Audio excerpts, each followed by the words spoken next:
Bab 287. Charlie tidak menyangka orang-orang ini akan bertemu dan memberikan hadiah kepadanya secara tak terduga.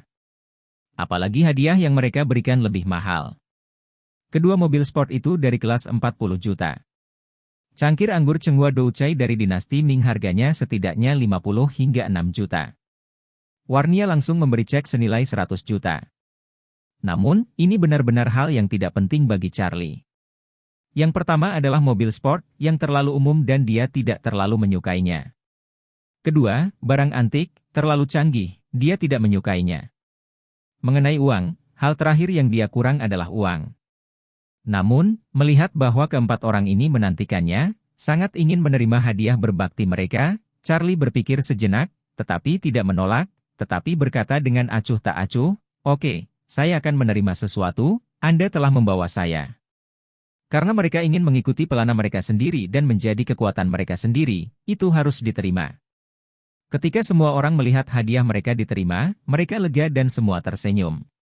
Charlie dengan santai memasukkan cek tunai 100 juta, 2 kunci gelang pintar, dan cangkir Chenghua Doucai ke dalam sakunya, lalu berkata dengan ringan, "Baiklah, semuanya, ayo makan." Semua orang buru-buru berkata, "Makan dan berpesta." Pada saat ini, Tuan Orvel berdiri dari tanah dan berkata, "Tuan Wade, aku akan pergi ke pintu dan menunggu." Charlie mengangguk, tidak meninggalkannya. Untuk orang-orang yang duduk di sini, Tuan Orvel benar-benar tidak bisa hadir di meja. Gangster di jalan, tidak peduli seberapa hebatnya gangster itu, mereka tetaplah gangster. Mereka sendiri lebih dari yang terkaya di antara keluarga besar ini. Setelah makan malam, Charlie menolak permintaan Warnia untuk mengantarnya pulang dan berjalan pulang sendirian. Setelah Warnia banyak mengucapkan terima kasih, dia mengendarai mobil Bentley edisi terbatasnya dan kembali ke vilanya. Sambil memegang setir di satu tangan, dia memegang 2 obat ajaib di sisi lain, bertanya-tanya apakah dia harus memberikan keduanya kepada kakeknya, atau hanya menyimpannya untuk dirinya sendiri. Jika dia memberikan semuanya kepada kakek, maka obat ajaib ini akan hilang sendiri, dan dia merasa sedikit sedih. Namun, jika dia menyimpannya dengan caranya sendiri, jika kakek mengetahuinya di masa depan, bertanya-tanya apakah itu akan menimbulkan masalah. Setelah memikirkannya, keinginan untuk obat ajaib mengatasi pikiran lain. Dia dengan hati-hati meletakkan obat ajaib di kotak sarung tangan di dalam mobil dan memutuskan untuk memegangnya terlebih dahulu. Jika dia membutuhkannya di masa depan, dia akan menggunakannya. Jika dia tidak membutuhkannya, tetapi kakek membutuhkannya, dia bisa mengeluarkannya lagi.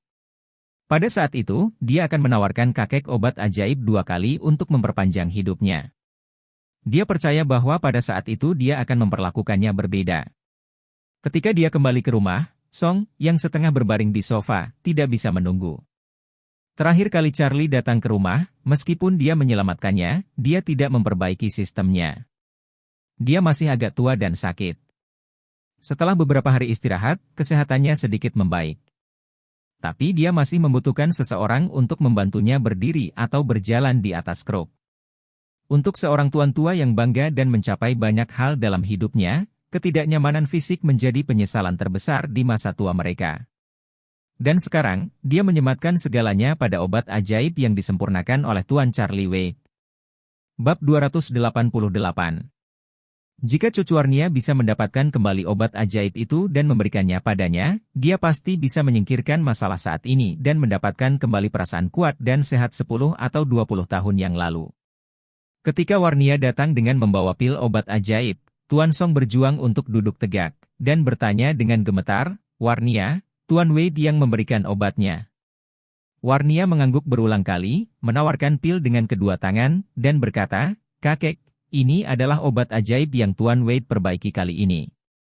Ambil." "Bagus."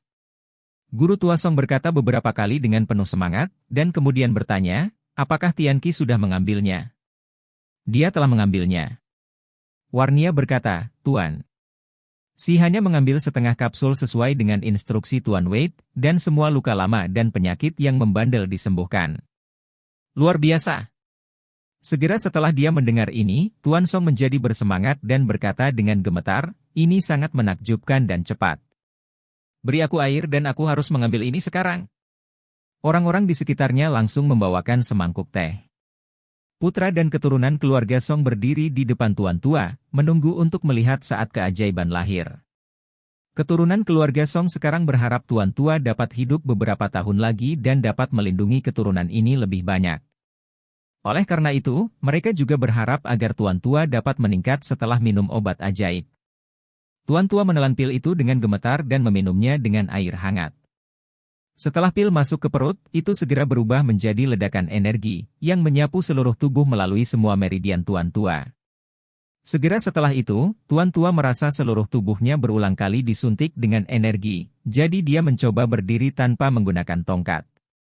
Keturunan di sekitarnya sangat gugup, karena takut sang ayah tidak akan bisa bangun dan jatuh, jadi semua orang siap untuk melangkah maju dan menyelamatkan. Namun, tidak ada yang mengira bahwa Tuan Tua hanya berdiri dengan mudah dengan sedikit usaha. Tanpa kekuatan luar, Tuan Tua berdiri dengan mudah hanya dengan kaki, tanpa gemetar sama sekali. Elder Song merasakan kekuatan melonjak dari kakinya, dan segera mengumpulkan keberanian dan berjalan keluar. Langkah ini adalah tapak kaki. Tidak terburu-buru, tidak lelah, tidak panik, tidak terburu-buru, tidak gemetar, tidak bernafas. Semua orang kagum. Apakah ini masih Tuan Tua yang sudah mati? Ini tidak lebih buruk dari orang paruh baya yang berusia 50-an dan 60-an. Pastor Song mendapatkan kembali kendali atas tubuh dan kekuatannya. Dia sangat bersemangat sehingga dia mencoba berjalan beberapa langkah dengan cepat, itu cepat dan mantap. Ini membuatnya sangat bersemangat, dan dia berseru sambil tertawa, luar biasa. Itu bagus. Tuan Wade benar-benar dewa. Setelah itu, dia menoleh untuk melihat ke arah Warnia, dan berkata dengan serius, Warnia, jika kamu bisa mendapatkan menantu yang baik seperti Tuan Wade, aku bisa hidup setidaknya sampai 100 tahun, ayahmu, paman, dirimu dan saudaramu. Sister sekalian, hidup 100 tahun itu mungkin. Begitu sebuah keluarga dapat hidup 100 tahun selama 3 generasi berturut-turut, ini hanyalah keluarga seperti dewa, dan tidak ada yang bisa menggoyahkannya. Warnia kaget. Kakek adalah orang yang akan mati, dan diselamatkan oleh Charlie, tetapi setelah dia diselamatkan, kakek juga sangat bersemangat. Tapi sekarang, obat ajaib Charlie membuat kakek tampak 20 tahun lebih muda dalam sekejap. Sekarang, dia yakin dia akan hidup selama 20 tahun lagi. Saat itu, dia akan benar-benar menjadi centenarian. Berapa banyak centenarian di dunia ini? Sangat sedikit. Dan jika sosok jiwa sebuah keluarga besar dapat hidup lebih dari 100 tahun, itu hanyalah kekayaan terbesar keluarga, karena keluarga hanya dapat berkembang dan tumbuh di tangan sosok jiwa tersebut. Begitu sosok jiwa itu mati, itu akan langsung jatuh ke perkelahian sekelompok naga tanpa pemimpin, kamu bertarung untukku. Berapa banyak keluarga yang mengalami kemunduran yang disebabkan oleh kematian karakter jiwa dan penolakan keturunan keluarga. Sekarang Charlie akan melanjutkan kemakmuran keluarga Song setidaknya selama 2 dekade.